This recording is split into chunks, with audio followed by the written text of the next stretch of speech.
তো আজকে আমরা শিখব কিভাবে ব্রাশলেস মোটর চালাতে হয় ফ্লাই স্কাই এফএস i6 ট্রান্সমিটারের মাধ্যমে। এখানে তোমরা দেখতে পাচ্ছ আমার কাছে একটা ব্রাশলেস মোটর রয়েছে, যার ওপর একটা প্রপেলার যুক্ত এবং মোটরের তারগুলো ইএসসির সাথে আমরা যুক্ত করে দিয়েছি। ব্যাটারির সাথে ইএসসির পজিটিভ নেগেটিভ সাবধানে সংযুক্ত করো।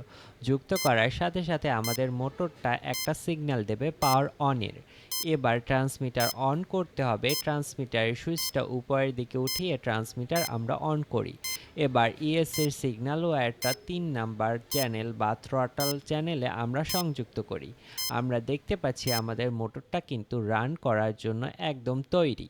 তো যেহেতু এটা খুব হাই স্পিড মোটর এবং আমি এটা হাতে ধরে আছি, তাই আমি বেশি থ্রোটেল দিতে পারছি না সেফটির জন্য। ধীরে ধীরে থ্রোটলটা কম বা বেশি করে তোমরা মোটরের স্পিড নিয়ন্ত্রণ করতে পারবে খুবই সহজে। তো এভাবেই শিখে ফেললাম কীভাবে ট্রান্সমিটারের মাধ্যমে ব্রাশলেস মোটর চালাতে হয়। ভিডিও দিয়ে কিছু শিখতে পারলে একটা লাইক করতে ভুলো না কিন্তু।